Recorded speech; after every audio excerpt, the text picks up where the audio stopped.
അരികിലില്ലെങ്കിലും അറിയുന്നു ഞാൻ നിന്റെ കരലാളനത്തിൻ്റെ മധുരസ്പർശം.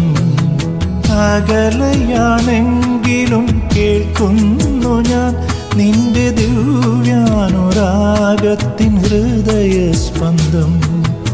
അകലെയാണെങ്കിലും കേൾക്കുന്നു ഞാൻ നിന്റെ ദിവ്യാനുരാഗത്തിൻ ഹൃദയസ്പന്ദം. ഇനിയെന്നുമെന്നും നിൻ കരലാളനത്തിൻ്റെ മധുരസ്പർശം. അരികിലില്ലെങ്കിലും അറിയുന്നു ഞാൻ